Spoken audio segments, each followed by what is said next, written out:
안녕하세요. 오늘은 갈라디아서 3장과 4장을 공부하는 시간입니다. 12월 22일 목장 성경 공부입니다. 이수관 목사님께서 주제 설교 하시는 동안 12월 달에 갈라디아서를 한번 살펴보기로 했었는데요. 지난번에 1장과 2장을 하고 오늘은 3장과 4장을 다루도록 하겠습니다. 여러분 3장을 이렇게 딱 보시면 첫 1절이 의문문으로 시작하죠. 어리석은 갈라디아 사람들이여, 예수 그리스도께서 십자가에 못 박히신 모습이 여러분의 눈앞에 선한데 누가 여러분을 홀렸습니까? 이렇게 시작하죠. 그러면서 나는 여러분에게 이 한 가지만을 알고 싶습니다 하면서, 여러분은 율법을 행하는 행위로 성령을 받았습니까? 그렇지 않으면 믿음의 소식을 들어서 성령을 받았습니까? 의문문이지만 이거는 사실은 나무라는 의미가 되게 강한 문장입니다. 그러니까 왜 사도 바울이 이렇게 갈라디아 교인들을 나무라는 식으로 적고 있는가 하면, 1장에서 잠깐 말씀드렸듯이 분명히 갈라디아 교인들은 사도 바울이 전한 그 복음의 메시지를 들어서 의롭게 되었습니다. 그러고 난 다음에 다른 거짓 교사들이 들어와서 율법을 따라야 한다라는 그 말을 하고 가르치고 하니까 거기에 넘어가 버린 겁니다. 그러니까 지금 사도 바울이 그거를 나무라면서, 여러분들은 예수 그리스도를 믿어서 구원받았다라는 그 근본 사실을 다시 한번 되새기고 싶은 겁니다. 그래서 지금 3장 시작이 그렇습니다. 그러면서 3장 6절부터 이렇게 보시면 사도 바울이 6절에서 창세기 15장 6절 말씀을 인용합니다. 거기에 보면 아브라함이 주님을 믿으니 주님께서는 아브라함의 그런 믿음을 의로 여기셨다. 그러니까 믿음이 이 아브라함이 의로운 사람이라는 것을 인정받는 기본 근거가 된 거죠. 그러니까 아브라함은 믿음으로 의롭게 된 사람이라는 겁니다. 그러면서 실제로 사도 바울이 하고 싶은 말은, 그와 같이 아브라함과 같이 그리스도를 믿는 사람들도 믿음으로 아브라함의 후손이 된다라는 그 말을 지금 하고 싶은 겁니다. 이제 그러면서 사도 바울이 10절부터 14절까지 또 두 개의 성경 구절을 인용합니다. 신명기 27장 26절하고 하박국 2장 4절을 인용하죠. 신명기 27장 26절은 모세가 이스라엘 백성들을 두 개로 나누어 놓고 한쪽은 복을 빌고 한쪽은 저주를 내리면서 그 말을 그대로 아멘하고 화답하라고 하는 대목인데, 이 27장 26절은 어떻게 되냐 하니까, 이 율법 가운데 하나라도 실행하지 않는 자는 저주를 받는다 하면 모든 백성은 아멘 하십시오 하고 모든 백성이 아멘 했어요. 그럼 어떻게 되죠? 하나님께서 주신 그 율법, 출애굽기에서부터 나온 그 율법이 신명기에서 다시 한번 정리가 되죠. 모세가 이제 죽기 전에 그 광야 시절을 끝내면서 그때까지 받은 율법들을 쭉 40년의 히스토리를 뒤집어 보면서 다시 한번 리마인드 시키는 내용을 담은 게 신명기란 말이죠. 이 신명기 거의 뒷부분에 가서 모세가 지금 그러는 거죠. 율법을 하나라도 실행하지 않는 자는 저주를 받는다라는 것을 상기시키는 겁니다. 그게 이제 신명기 27장 26절이고, 하박국 2장 4절은 우리가 그 뒷부분을 많이 기억하죠. 앞부분 마음이 한껏 부푼 교만한 자를 보아라. 그는 정직하지 못하다. 그러면서 우리가 보통 기억하는 건 뒷부분입니다. 그러나 의인은 믿음으로 산다. 그러니까 사도 바울이 이야기하고 싶은 것은 이 두 가지 구절을 인용하면서 율법으로 의롭게 될 수가 없다. 왜냐하면 율법을 하나라도 지키지 않는 사람은 저주받은 사람이 된다. 근데 의인은 믿음으로 산다. 그걸 이제 대비시키면서 이 갈라디아 교인들에게 율법을 따라가는 것으로 의롭게 되는 것이 아니라 믿음으로 의롭게 된다는 걸 다시 한번 지금 되뇌이고 있는 겁니다. 그러면서 이 3장 13절에 그리스도께서 저주받은 사람이 우리를 위하여 저주받은 사람이 되었다라고 하는 이 대목은 이해하려고 그러면 신명기 21장 23절을 기억해야 합니다. 거기에 어떤 내용이 나오냐 하니까 중간 부분에 그렇게 나오죠. 나무에 달린 사람은 하나님께 저주를 받은 사람이기 때문입니다. 이렇게 돼 있어요. 예수님은 십자가에 달리신 분이죠. 그건 나무에 달린 거랑 똑같은 의미입니다. 그러다 보니까 예수님이 저주받은 분이 되어 버리셨어요. 그러면 이스라엘 백성들은 어떻게 되냐 하니까 율법을 지키지 않아서 저주받은 사람이 된 거죠. 근데 그런 저주받은 사람들을 위해서 예수님이 저주받은 사람이 되셨고, 그리고 부활하시고 저주에서 풀려날 길을 열어주신 거죠.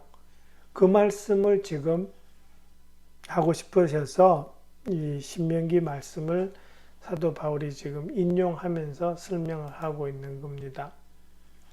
그 다음에 갈라디아서 3장 16절에서 이야기하는 후손이라는 말 있죠.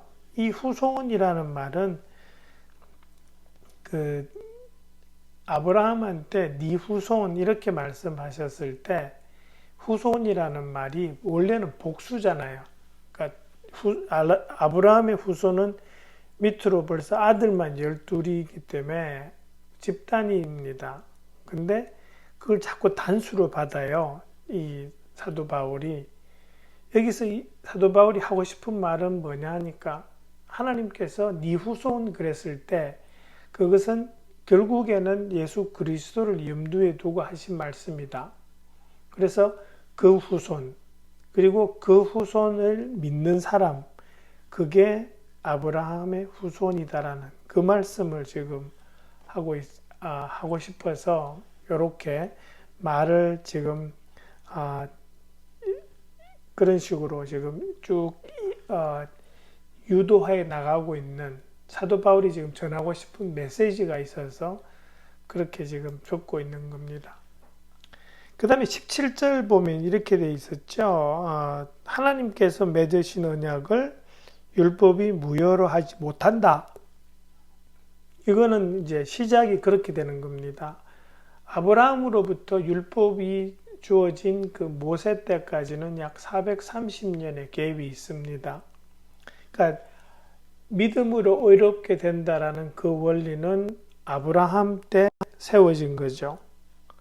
그리고 율법은 그 430년 후에 주어진 겁니다. 그러니까 의롭게 되는 원리가 이미 세워져 있는 그 시간이 지난 후에 율법이 왔는데 그 율법이 앞에서 이미 규정되어 있는 하나님께서 약속하신 그것을 깨트리지 못한다라는 거죠. 그래서 지금 사도 바울이 주장하고 싶으신 것은 율법으로 의롭게 되는 것이 아니라 믿음으로 의롭게 된다라는 것을 히스토리를 통해서 지금 다시 설명을 하고 있는 겁니다. 그 다음에 3장 24절에 보면 그 개인 교사라는 말이 나오죠. 그죠? 율법은 개인 교사 역할을 하였다. 이런 말씀을 합니다. 근데 이거는 그 3장 18절, 19절하고 좀 이렇게 연결되는데 특별히 19절하고 많이 연결됩니다.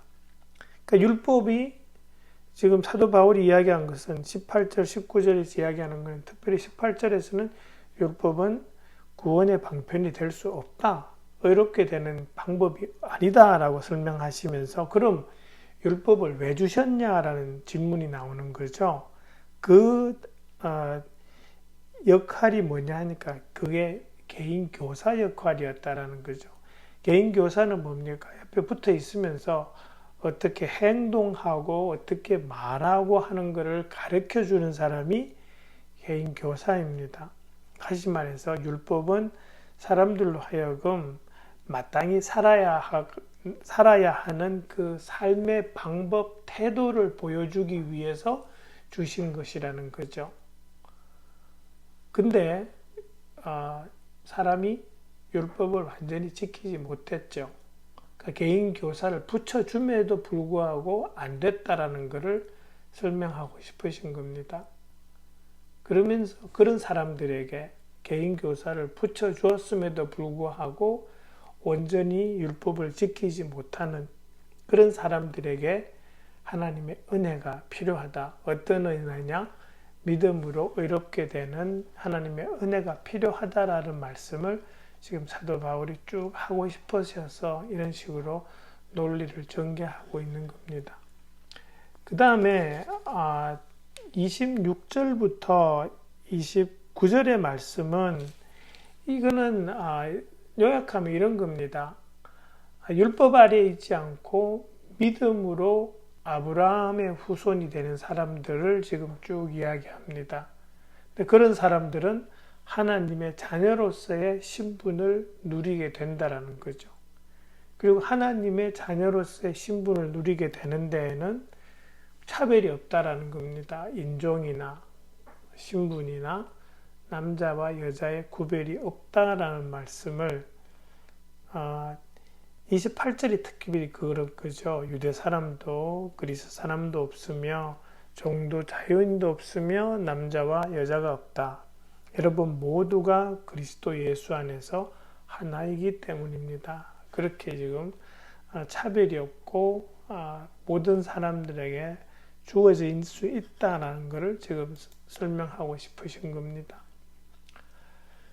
그 다음에 갈라디아서 4장으로 넘어오면 4장 4절에서 기한이 찼을 때라는 말씀이 있습니다. 그죠? 이 말씀은 뭐냐 하니까 그리스도께서 오신 때가 그게 최상의 타이밍이었다라는 겁니다. 그죠? 이게 어떤 의미로 주냐 하면은 예수님께서 오시기 400년 동안에 선지자가 한 번도 없었습니다. 하나님이 침묵하셨어요. 근데 그 침묵기가 딱 끝나고 예수님이 오시고 그때 어떤 상황이 벌어졌냐 하니까 세상이 로마로 인해서 통일이 되었습니다. 그 전까지는 계속 전쟁으로 혼란되어 있었는데 로마가 통치하면서 세상이 나름대로 안정되었습니다. 그리고 로마가 길을 다 닦았어요. 교통이 편리해졌습니다. 그리고 언어를 통일했습니다. 헬라 말로. 그러다 보니까 사람들이 각기 자기 나라 말도 있지만 공용어를 쓰면서 의사소통이 가능해졌어요. 그리고 이때는 또 어떤 때냐 하니까 각 지방들마다 지역마다 그냥 우상들을 계속 다 섬기는 거죠. 그러다 보니까 영적인 어떤 공백이 생겨요. 이 허망한 신들을 섬기면서, 그죠? 그런 타이밍에 예수님께서 딱 오셨다라는 거죠. 그래서 기한이 찼을 때라는 말이 그러한 의미가 될 수 있다라는 겁니다. 정말 복음이 전해지기에 정말 좋은 모든 준비가 되었을 때에 예수님께서 오셨다라는 것으로 이해할 수 있다라는 거죠. 그 다음에 4장 5절부터 7절까지는 요걸 이해하려고 그러면 그 로마 시대의 양자 입양하고 관련시켜서 이해를 해야 됩니다. 여러분 찰턴 헤스턴의 그 영화가 있죠.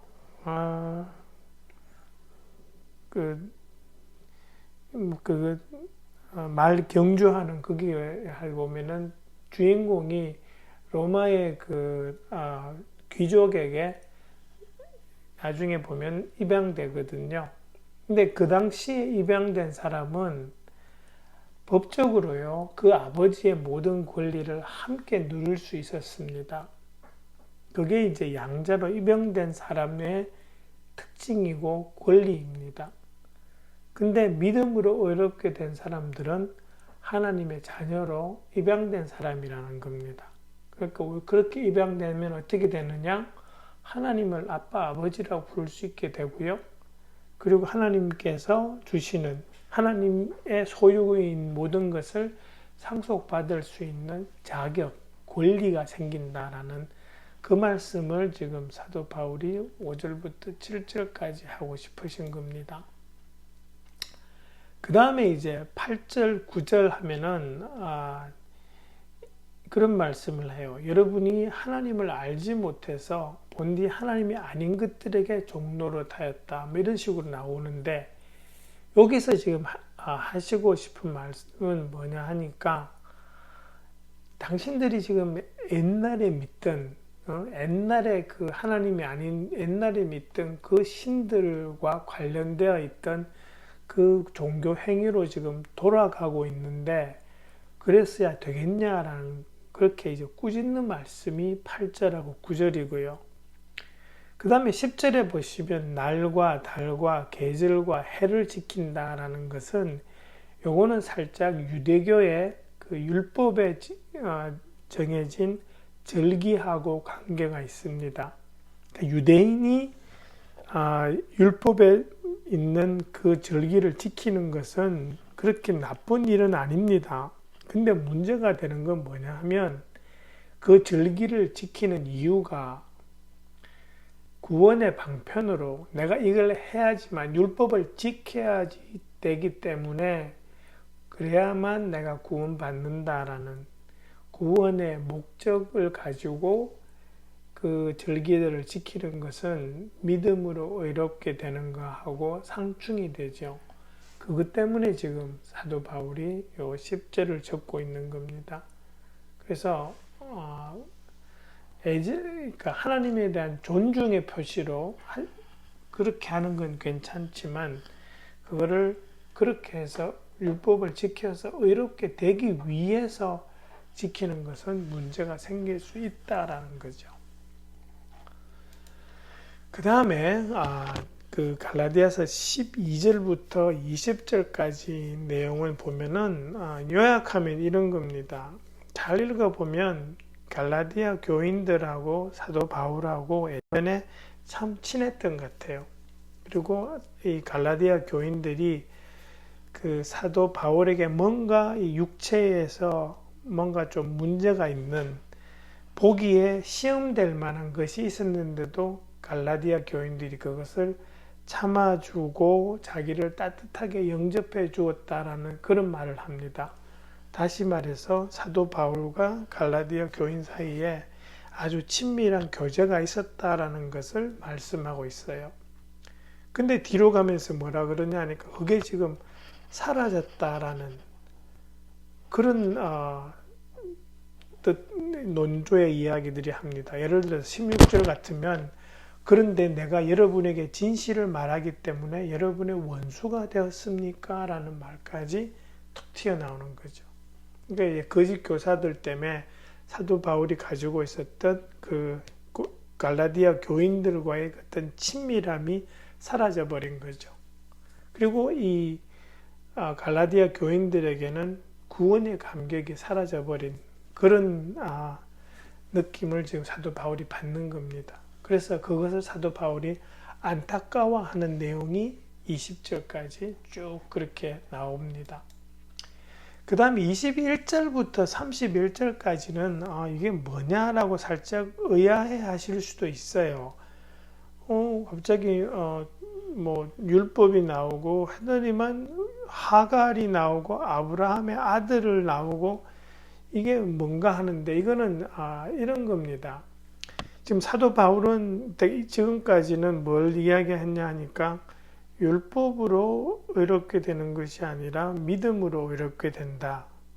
그걸 설명하고 있었고, 율법으로 의롭게 되려고 하는 것을 율법의 종으로 사는 것이라고 그렇게 이야기를 합니다.